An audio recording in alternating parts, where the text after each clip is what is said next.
La personne s'arrête, dit son Alexandre, ça peut être un alexandrin si vous êtes très fort, et, mais ça suit pas une rime. Attention, vas-y, hey! Développement de jumeaux numériques pour le réseau d'interface, et pourtant ils ont des si belles faces. Oh, Bien, l'aisance. ouais.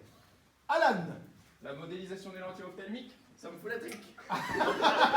Alors ça c'est du vécu. Claude. Ah, ça filme. Le feuilletonnage, ce procédé qui est une usine à gaz. Julia. Attends, c'est pas grave, tu vas repasser. Daniel. L'influence de la prédéformation, c'est pas la natation. Paul. La microségrégation, c'est ma passion. Excellent. Victor. Réseau électrique et externalité environnementale, ça c'est pas banal. Ouais. Donc Julia. La synthèse de nanocomposites, très peu pour moi, je préfère les frites. Oui. Et Reda, tu n'es pas passé? Si. Si. Qui n'est pas passé? Tout le monde est passé? Ah Maya, pardon. Et Vincent non plus, oui. Modélisation des filières de gamme, mais ça ne suffit pas, besoin de caractérisation. Oh, elle fait un roman. Et Vincent, pour terminer. Amélioration des modules photovoltaïques, mais alors, on n'attend pas Patrick? C'est bien.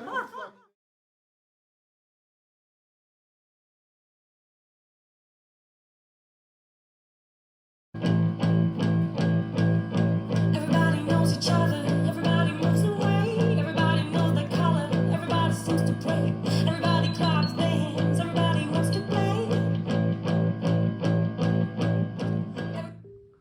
Papa! Papa! Je suis dans la salle de bain! Il y a un stylo-bille dans le salon! Quoi? Un stylo-bille dans le salon! Il mesure 3 mètres! C'est toi qui as pris le coupe-ongle, chérie? Il est debout, dans le salon! Je l'avais posé sur la baignoire. Il a crevé le toit, papa! C'est un gros stylo-bille! Mais qu'est-ce que tu racontes? Mais, nom de Dieu! Mais qu'est-ce que... Un gros stylo-bille. Énorme, tu veux dire? Il doit peser 5 à 600 kilos. Il est en plastique.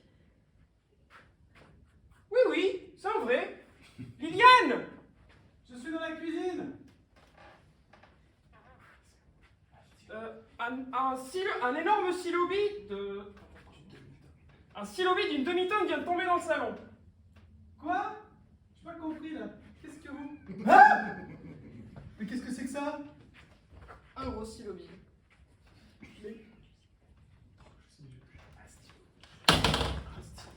Un stylo-bille, tu veux dire?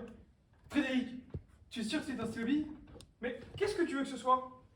Je sais pas, moi, le dimanche matin à 9h, c'est pas forcément... Enfin, Liliane, tu n'es pas aveugle. Tu vois bien que c'est un vrai, tu vois bien le capuchon, le corps par où passe l'encre, et puis la pointe en métal avec la bille. Ah mais c'est toi? Moi quoi? C'est toi qui as commandé ce stylo? Et pourquoi tu veux que je remonte un stylo bille? Bah, je sais pas, moi, la semaine dernière, tu as bien commandé un palmier. C'était pour le jardin, maman. Oui, bah enfin, c'était un palmier d'une demi-tonne. T'es sûr que c'est pas toi? Mais à qui est-ce que tu veux que je commande ce truc-là? Je sais pas moi qui fabrique ces trucs-là. Tu le sais toi? Non. T'as pianoté. Pianoté. Sur l'internet, comme au mois de janvier, tu ne te souviens pas? Les tables de billard chauffantes, 3 qui nous ont livré à l'internet, avec leur camion qui a esquinté toute la pelouse. Mais ça n'a rien à voir, Liliane. Et maintenant, ils cassent le plafond. Mais qui conduit chez l'internet? C'était une erreur. Les tables de billard chauffantes, une erreur informatique. Ils se sont tout de suite rendus compte qu'ils s'étaient trompés d'adresse et que ce n'était pas pour nous. Et ça, je crois que c'est pour nous, papa. Je ne sais pas, mais je n'ai pas pianoté. Bon, alors on fait quoi? On appelle les pompiers? Ah non, c'est pas ça. Alors tu peux m'expliquer tout ça? Ah, tu peux m'expliquer d'où ça vient? Y a même pas d'étiquette. C'est peut-être un cadeau. Et de qui? Du ciel. Oh, Séverine, je t'en prie, ne dis pas n'importe quoi. Non, mais JP Pèlerin sur le lys. Bon, Frédéric, qu'est-ce qu'on fait là? On fait rien? On appelle les pompiers. Ah, les Avec pompiers? tous les morts sur la route, franchement. Les pompiers. Tu vas déranger les pompiers un dimanche à 9h du matin pour un stylo bille. Avec tous les morts sur la route, franchement. Bon, mais alors, qu'est-ce qu'on fait? On fait rien? Bah, on fait rien, on en profite. Tu veux récupérer l'encre? On ne profite pas du stylo bille, on profite de l'événement. C'est pas tous les jours qu'un instrument de cette taille transperce de part en part votre maison. Avoue que c'est rare, maman, surtout dans la Creuse. Bon, Séverine, la Creuse est un département magnifique qui nous a donné de beaux enfants, qui est rempli d'histoire, de géographie, de fleurs multicolores, d'animaux superbes. Alors s'il te plaît, sois-en fier, plutôt que de le rabaisser. Déjà qu'avec son nom Creuse, tout le monde pense que c'est un département qui descend, qui est au fond d'un trou, alors qu'en réalité, il est plutôt concave, très au-dessus des autres. C'est peut-être pour ça qu'il a choisi la Creuse. Qui? Bah lui. Lui? Tu l'appelles lui? Comment tu veux que je l'appelle? Il n'a pas un prénom. Un prénom? Tu voudrais qu'il ait un prénom? J'ai pas dit ça. Un stylo bille avec un prénom, ce serait trop cool. Bon, Frédéric, qu'est-ce qui se passe là? J'ai l'impression que ça te fait plaisir que ce machin en plastique soit arrivé dans notre salon. Bah, pour une fois que c'est pas ta soeur qui nous rend visite, c'est plutôt une bonne surprise, non? Une bonne surprise? Mais tu les as jeun, ma parole, tu n'as pas eu ton café? Ouais, et puis c'est grave stylé pour un dimanche, parce que d'habitude, le dimanche, c'est claqué au sol. Séverine, si tu étais croyante, tu ne dirais pas ça. Le dimanche est un jour de joie. C'est le jour où le Christ est ressuscité. C'est vrai, ça s'est aussi passé un dimanche. Comment ça? Aussi? Le même jour. C'est drôle, non? Tu ne vas quand même, Frédéric, tu ne vas même pas comparer l'entrée de ce machin en plastique dans notre salon avec la sortie du Seigneur Jésus du tombeau? C'est comme deux mystères du dimanche, Liliane. Papa a raison, maman. Non, papa n'a pas raison. Parce que papa oublie que la résurrection du Christ n'est pas un mystère, mais un miracle. Désolé, ça n'a rien à voir. Jésus est réapparu après sa mort, il est allé discuter avec les apôtres, et il est monté au ciel. Il n'y a rien de mystérieux là-dedans, tout le monde l'a vu. Le stylo aussi, tout le monde le voit. Hein. Je connais, on voit parfaitement. OMG, et si c'était un miracle en moderne? Séverine, je t'en supplie. On est au XXIe siècle, Liliane. Tu dois accepter que les miracles progressent. Tu ne veux quand même pas m'apprendre ce qu'est un miracle. Je te rappelle que dans ma famille, nous sommes chrétiens depuis 37 générations. Et pas des bigots, pas des chaisières. Des vrais chrétiens, des chrétiens de la Creuse. Ceux qui ont arrêté les Arabes à Poitiers. C'est d'ailleurs pour ça que j'ai enlevé ton panier dans la cour. Ça m'a rappelé trop de mauvais souvenirs. Mais qui te dit que c'est un miracle chrétien, hein? Qu'est-ce que tu veux dire? Eh, il y a plein d'autres religions stylées, maman. Frédéric, à quoi tu penses? C'est Allah? Tu crois que c'est Allah qui... Tout est ouvert. Où tu vas? Appelez les gendarmes! JPP rationalise. Appelez la gendarme, mais qu'est-ce qu'ils vont faire? Vous poser des questions, relever les empreintes comme pour les poux du voisin? Et alors? Ils ne vont rien trouver. Frédéric, ne dis pas de mal des gendarmes de la Creuse. Liliane, il y a des choses qu'aucun gendarme au monde ne peut comprendre. Ah, eux, ils peuvent, ils ont l'habitude. Et si c'était autre chose? Autre chose. Si on avait été choisi? Choisi? Élu, si tu préfères. Élu? Mais par qui? Par le supermarché? Avec ma carte de fidélité au rayon papeterie? Tu crois vraiment que c'est ça? Pas vraiment, non. Mais alors élu par qui? Disons, par une force supérieure. Oh, une force supérieure, un truc de ouf. Frédéric, tu me fais peur. Moi, j'adore. Après tout, peut-être qu'on le mérite. Mais qu'est-ce qu'on a fait? Eh bien, moi, en tout cas, j'ai beaucoup travaillé. J'ai fait vivre ma famille, j'ai élevé ma fille. Je suis allé avec vous tous les étés à Concarneau. J'ai prêté ma voiture à ton frère qui me l'a mise dans le fossé. J'ai dîné avec ta mère tous les mardis, et le vendredi aussi depuis son hémiplégie. Et si j'ai bonne mémoire, j'ai même pas mis les pieds sur un champ de course depuis 86. Et alors? Et alors, peut-être que quelqu'un est venu me dire « Ça suffit, Frédéric. Ça suffit, pars. » Par? Pars, qui de la Creuse, tu as mieux à faire. T'as de nouveau blanche. Mais Frédéric, ce n'est pas possible. Pensais-tu que c'était possible qu'un stylo bille perfore notre maison ce matin? Non, c'est vrai. Désormais, tout devient possible. Oh, truc de ouf. Frédéric!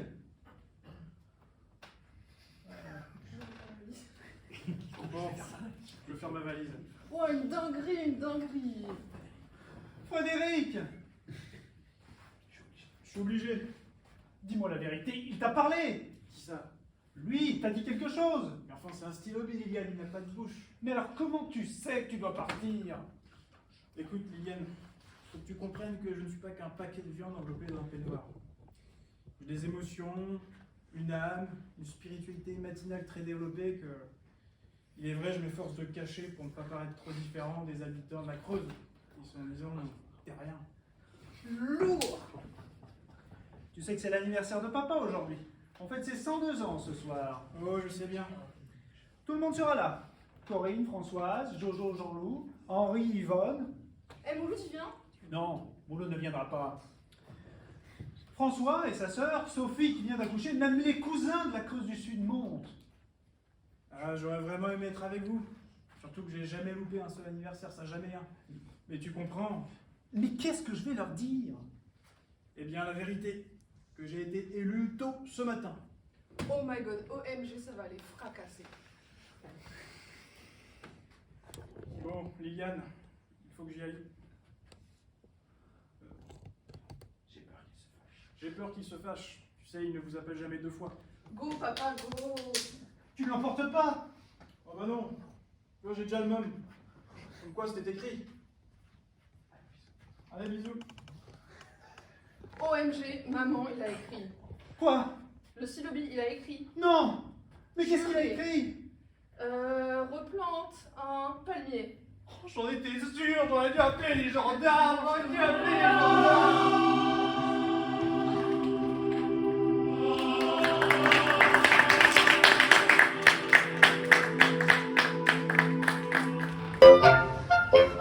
On dirait que ça se couvre. C'est pas dit. Tout va? Tout. Je te dérange pas? Jamais. J'ai une nouvelle pour toi. Bonne? Je crois. Tant mieux. Je suis devenu plus intelligent que toi. Ah bon? Oui. Et quand c'est arrivé? Bon, il y a une bonne heure. Disons 1h30. C'est tout récent. Tu es le premier à le savoir. Ça me touche. C'est normal, t'es mon frère. C'est vrai. Aîné en plus.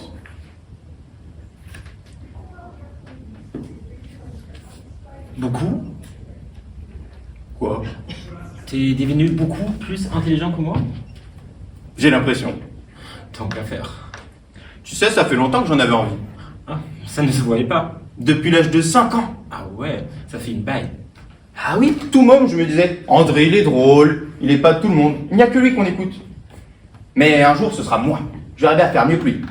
Enfin, aussi bien dans un premier temps. Mais très vite, mieux. Bah, par étapes, quoi. Exactement. Ça fait donc 34 ans que tu veux devenir plus intelligent que moi? Oui. C'est énorme. Mais j'ai traîné. Lambiné même. Et ça devrait te faire peur? Très.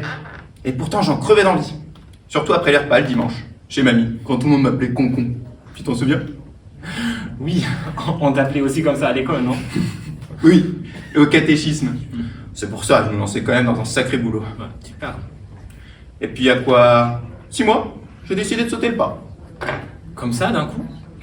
Non, ça m'a pris un soir quand je t'ai vu à la télé parler de ton dernier livre. Ah tiens. Ah bah oui. Je t'ai entendu raconter les colères de l'oncle Pierre, la pêche aux grenouilles, la petite Lisette qui se griffait les genoux, et la noyette de mamie. Et je me suis dit, mais j'aurais pu tout raconter pareil. Je connais tout ça par cœur. Et même l'accident du charcutier, que t'as oublié entre parenthèses. Le gros pôle, exact. Ouais. Bah parce que quoi, ton enfance, c'est aussi la mienne. Enfin, à 2 ans. Enfin, à 2 ans plus que moi, à 2 ans. Bah tu veux dire que moi, je suis je suis né 2 ans avant toi.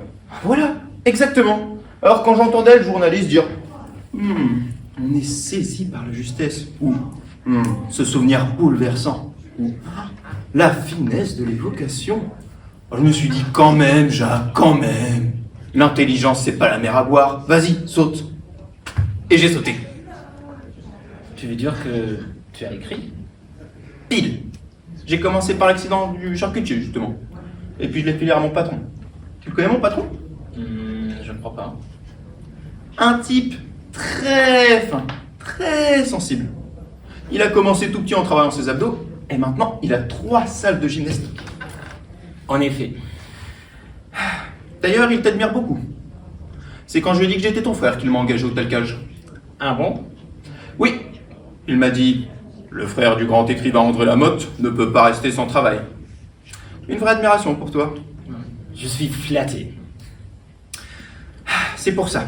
Comme j'avais compris qu'il aimait bien tes livres, et puis que c'est un peu grâce à toi, en quelque sorte, que je talcalisais chez lui, je me suis dit, je vais lui faire lire L'accident du charcutier. Ah, bonne idée. Il a aimé? Il a été formidable. Il m'a dit, Jacques, il faut commencer par le début. Le début? Étudier, apprendre à lire avant d'écrire. Il a l'air bien, ce type. Je t'ai dit, un type très fin, très sensible. Alors, bien sûr, je l'ai écouté. Et j'ai lu. Mais attention, j'ai tout lu. Tout? Tout! La rhétorique, la logique, la pensée abstraite, le raisonnement, les paradoxes. Tout! Même les trucs pas indispensables pour l'intelligence. Eh ben, je les ai appris. Comme les sentiments, par exemple. Ah, tu as bien fait. Ah, bah oui! C'est que t'es une pointure. Ah, je me suis dit, ce serait dommage que je lui mette, je sais pas moi, 3 longueurs en dialectique.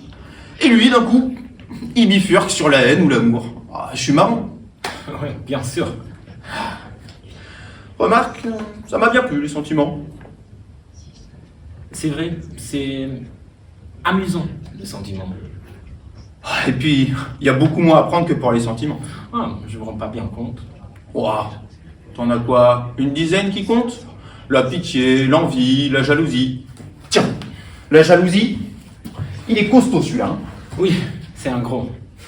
2 bouquins épais comme ça. Et attention, hein, pas l'envie, juste la jalousie. Ouais, ça ne m'étonne pas. Je peux te les réciter par cœur. Les 2. Bravo. Je t'avoue, je suis pas mécontent. Et moi donc? C'est que je me suis dit, il va être fier de moi, le frère aîné. Tu peux le dire. Bon, maintenant je vais l'annoncer aux parents.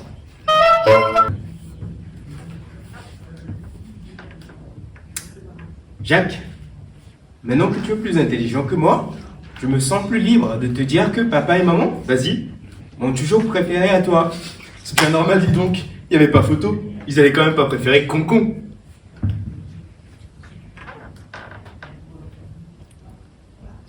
C'est pour ça, quand ils vont apprendre que leur fils préférait moins intelligent que Concon, j'ai peur que ça les attriste. C'est pas faux. Toi qui connais bien les sentiments. Justement, j'étais en train de les faire défiler dans ma tête. J'hésite entre pitié ou compassion. Ou générosité, mais enfin, je ne suis pas un spécialiste. Générosité est une vertu, pas un sentiment. Excuse-moi, je t'avais prévenu, je ne suis pas un spécialiste. Mais c'est pas mal, générosité. Ça va bien pour ce cas précis. Je pense que je vais m'en servir pour ne rien leur dire. Comme tu le sens. C'est-à-dire que pour moi, l'intelligence, c'est tout nouveau, tout beau. Alors forcément, j'ai envie de la montrer, de me promener avec devant tout le monde, de faire bondir le moteur. C'est humain. Myriam, peut-être. Ton ex-femme? Bien sûr. S'il y en a une à qui ça pourrait faire plaisir, c'est bien elle. Tu crois? Bien sûr. Savoir que finalement, elle n'a pas vécu pendant 10 ans avec un total crétin, comme elle l'a dit au juge, je pense que ça serait un vrai soulagement pour elle. Ça voudrait dire qu'elle ne s'était pas tellement trompée en se mariant avec moi. Ça voudra aussi dire qu'elle s'est trompée. Comment ça? En te quittant. C'est pas faux. Tu sais, je la connais bien, Myriam. Je sais. Et je l'aime beaucoup. Bien sûr, sinon tu l'aurais pas épousée. C'est pour ça que je me permets de prévoir sa réaction. C'est logique. Il me semble. C'est ce que j'ai préféré étudier, la logique. J'ai tout de suite accroché. Je l'ai étudié comme du petit lait. Ça se sent, hein?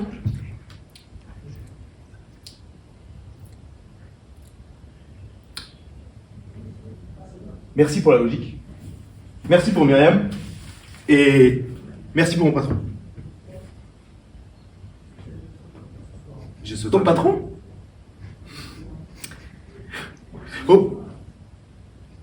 Oh, excuse-moi. Je vais trop vite. Ça, tu vois, je ne maîtrise pas encore. Une fois sur deux, j'oublie de ralentir le réacteur. Alors forcément, j'en laisse un ou deux sur le carreau. Désolé. Je t'en prie. Tu y es? Vas-y. Par contre, il me paraît aussi logique que j'aille... ça va? Bien installé dans la fusée? J'ai l'impression. Il me paraît aussi logique que j'aille l'annoncer à mon patron. Je vois d'ici ses abdos. Oh putain, le choc. Le petit frangin, le talqueur d'agré, devenu tout d'un coup plus musclé dans la tête que toi, André Lamotte, son grand homme. Le cul sous le tapis, monsieur Laspaco, le cul sous le tapis. Il va te virer? Quoi? Là, je suis catégorique, Jacques. Tu veux dire qu'il va me mettre à la porte? Comment veux-tu qu'un homme que tu dis toi-même sensible, subtil, Fin, surtout, très fin. puisse laisser un poste de talker d'agré au milieu d'imbéciles suspendu à des barres parallèles? Un cerveau comme toi ne le supportera pas. Merde.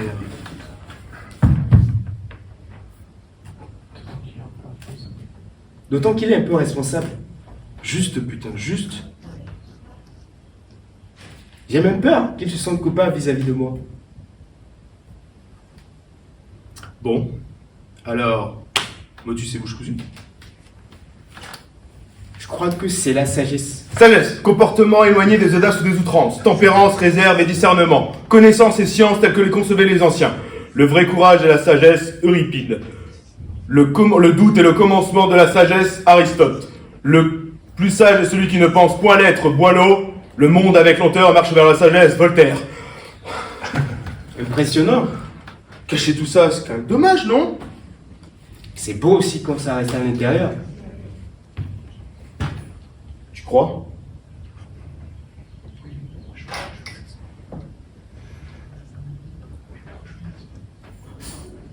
Oui, mais moi je veux que ça se voit, qu'on m'écoute, comme toi, qu'on me pose des questions, des gens qu'on m'invite avec des gens de la télé, que la famille me téléphone. Pas tous les jours, bien sûr, mais un peu quand même. Que j'ai des amis, des relations, que des philosophes aient envie de me voir. Qu'on voit bien que je suis ton frère, enfin devenu ton frère, enfin même plus, au-dessus, je veux dire l'égalité, enfin même plus, au-dessus de l'égalité. Tu sais, Jacques, au point où tu en es arrivé, je me demande si c'est même nécessaire que tu parles.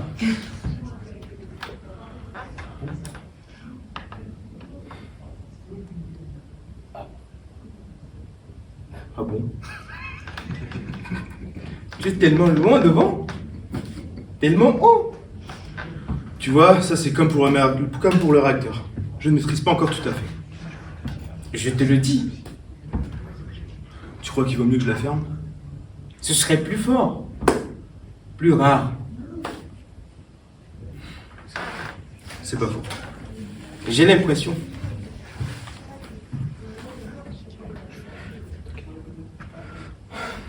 Bon, je vais y aller alors. Encore bravo, Jacques. Dis donc, j'y pense. Ça ne t'a pas blessé que je te le dise?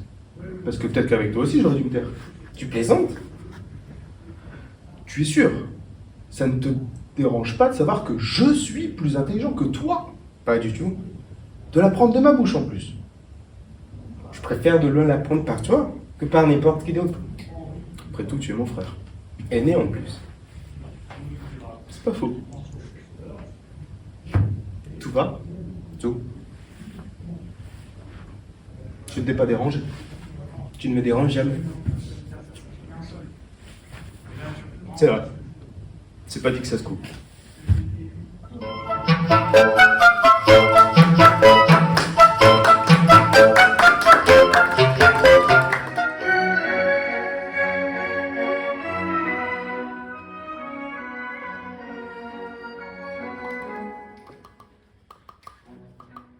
La donna è mobile, qual piuma al vento, muta d'accento e di pensiero, sempre un'amabile, legge improvviso, il pianto in riso, e menzognero. La donna d'oggi, qual piuma al vento, muta d'accento. précieux.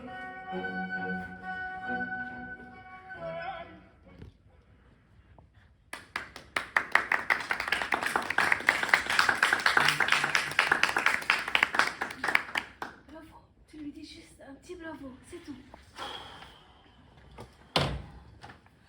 Mais je te demande de lui dire juste un petit bravo. Je ne peux pas. Tu ne peux pas? Non, Même un petit bravo. non, C'est quoi? C'est le mot qui te gêne? non, c'est ce qu'il veut dire. Ah, ce qu'il veut dire, ce qu'il veut dire. Ça veut quand même dire félicitations, non? Oui, mais vraiment pas plus. J'ai haï cette soirée. Tu es consciente de ça, Louise? J'ai tout détesté. Les costumes, les décors, la pièce. Et elle, surtout elle. Oui, mais c'est exactement ça. Tu n'es pas obligé de lui dire que tu n'as pas aimé. Tu lui dis juste un petit bravo et c'est tout. Ça y est, on n'en parle plus. Tiens, ça loge est là. Je n'y arriverai pas. Mais franchement, bravo, c'est rien. Je te dis que je n'y arriverai pas. Alors, dis-le 2 fois. 2 fois? Oui, c'est comme tu dis, oh pardon, pardon. Ça glisse tout seul. Donc voilà. On vient d'entendre ta sœur pendant presque 3h30. Parler, parler, parler. J'ai cru mourir. Je sors. Je fous le camp de ce théâtre et je reviens pas. Tu m'entends? Louise, je ne reviens plus jamais. Plus jamais. Je suis à bout. Tout ça parce que tu demandes d'être poli avec ta belle-sœur. Parce qu'elle a été, elle, sur scène? Parce que c'est de l'art, c'est poli? Tu n'es même pas en train de me dire que Racine est mal élevée. Ta sœur m'a torturé, Louise. Tu m'entends? Torturé pendant toute la soirée. Quand je pense que j'ai supporté ce supplice sans broncher, sans rien dire, pendant très exactement 223 minutes et 17 secondes. Ah oui, ça je l'ai vu, tu l'as regardé ta montre. Tout le temps. À un moment, j'ai même cru qu'elle s'était arrêtée. Je me suis dit, la garce, elle nous tient 800 personnes devant elle, coincées dans leur fauteuil. Elle nous a bloqué les aiguilles pour que ça dure plus longtemps. 15 ans d'attente, Jean-Claude, 15 ans d'attente. Et Simone essaie d'entrer dans la comédie française. Et voilà, ça y est, elle est engagée. Et toi, son beau-frère, tu refuses de lui dire juste un petit bravo. Qu'est-ce que tu es devenu, un animal? Elle vient de jouer Phèdre pour la première fois de sa vie. Et le jour de notre mariage, tu as oublié peut-être? Elle en a déclamé un morceau en plein milieu du repas, comme ça, sans prévenir personne. Même qu'après les enfants ont pleuré.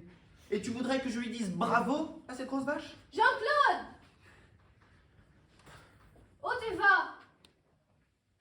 Dehors, boire une bière. Tu reviendras? Je ne pense pas. Jean-Claude! Jean-Claude! Ah, ma chérie, tu es là. Alors, ça t'a plu? Oh, ma pauvre chérie, tu es toute bouleversée. C'est parce que...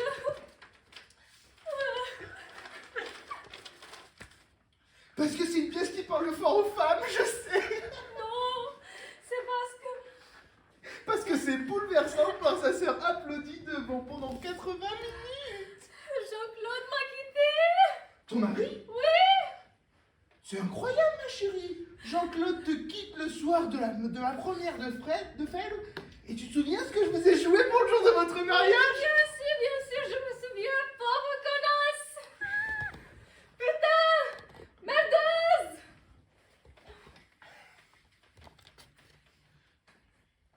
Chérie, qu'est-ce qui se passe? Et toi, tu me dis rien? Même pas un petit bravo?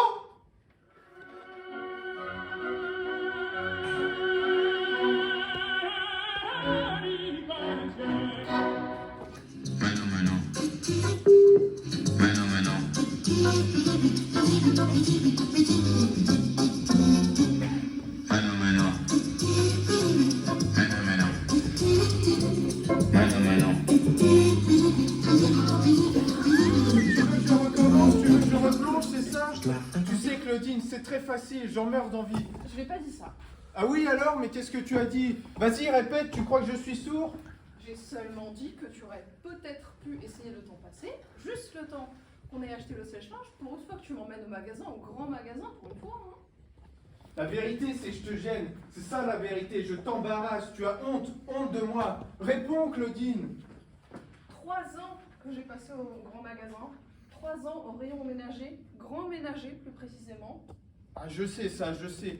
Et c'est la première fois que j'y retourne, en plus en cliente, en plus avec un mari, Alors mets-toi à ma place quand même, Jean Betty.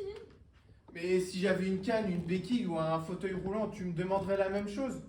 Mais on peut quand même pas comparer un fauteuil roulant à une perruque Louis XV. Je vois. Tu préférais présenter à tes ex-collègues de travail un mari avec des jambes mortes que tu pousserais sur les escalators qu'un homme qui porte des cheveux artificiels légèrement cendrés. Je rêve, Claudine, dis-moi que je rêve. C'est si dur de me faire plaisir, même un tout petit plaisir d'un quart d'heure. Et si je craque? 15 minutes, Jean, tu peux tenir. 15 minutes, c'est pas long. On arrive dans le magasin, on dit bonjour à Monsieur Mercier, le chef de rayon. Oh, la Claudine, elle a eu son mal, la Claudine, hein? Qui aurait pu croire ça, la Claudine? Quoi? C'est ce qu'il va dire en te voyant, Monsieur Mercier. Il est très spontané comme chef de rayon. On lui commande tout de suite le sèche-linge. Oh, la Claudine! Elle se paye un sèche-linge en plus, la Claudine. Qui aurait pu croire ça, la Claudine, hein? C'est tout. Il m'embrasse, on s'en va, on paye sans faire la queue parce que je connais Martine, la caissière. Oh, mais qu'est-ce que ça me fait plaisir, Claudine! Dis donc, elle a eu son mal aussi. Il est beau comme un turc. Pas plus, elle en dira. Pas plus. Elle est très courte, la Martine, hein, parce que quand elle a dit turc, elle a tout dit. S'il te plaît, 15 minutes, tu le relèves. 15 minutes, tu la remets. S'il te plaît. Mais si ça me reprend comme ça, si je ne peux pas me retenir, si j'en ai besoin, si j'ai le manque. S'il te plaît, j'aimerais tellement être fière de toi. À Conforama. Et ailleurs? Ailleurs. On peut pas acheter ailleurs? Le sèche-linge ailleurs que dans ta famille? Bah, j'en ai vendu tellement là-bas. Pour une fois que je peux m'en acheter un. C'est une revanche? Totale. Avec un mari, c'est une revanche totale. Et si j'ai une perruque Louis XV, c'est pas une revanche totale? Bah, ils vont se moquer, ils vont dire que j'ai épousé un noble. Ils sont communistes à Conforama? Je veux pas que tu me poses de questions, genre je veux que tu me fasses plaisir au grand magasin. C'est comme un voyage de noces pour moi, exactement comme un voyage de noces. J'ai tout essayé pour arrêter de fumer, Claudine, tu le sais, tout. Et rien n'a marché, rien. Sauf la perruque Louis XV. Qu'est-ce que j'y peux? Qu'est-ce que j'y peux? Par amour. On peut tout faire. L'amour, c'est un bouclier. La cigarette traverse l'amour chez moi, Claudine. Ça fait 3 ans que je t'aime, dur comme fer, et t'as vu la couleur de mes bronches? Charbon, de coron, j'en rallume une et paf! Tout pète! Bah, pleure pas, mon canard. Tu vas la voir, ta revanche. Et crois-moi, tu vas la voir, ta revanche. On va y aller au rayon grand ménager. Et crois-moi, ils vont être fiers de toi. Fiers d'une femme qui préfère que son mari ait une perruque Louis XV qu'un cancer au poumon. Fiers de toi, oui. Le problème, Jean, c'est que la perruque, elle fait pas Louis XV. Elle fait Louis XVI. Non, Ah, elle fait Louis XVIII. elle fait tante. Tante? Tante, grosse fiotte, carlouse, tout ce que tu veux. C'est ce que les gens du quartier ils disent quand tu passes, non? C'est ce que les gens du quartier ils disent. Mais ils sont communistes, les gens du quartier?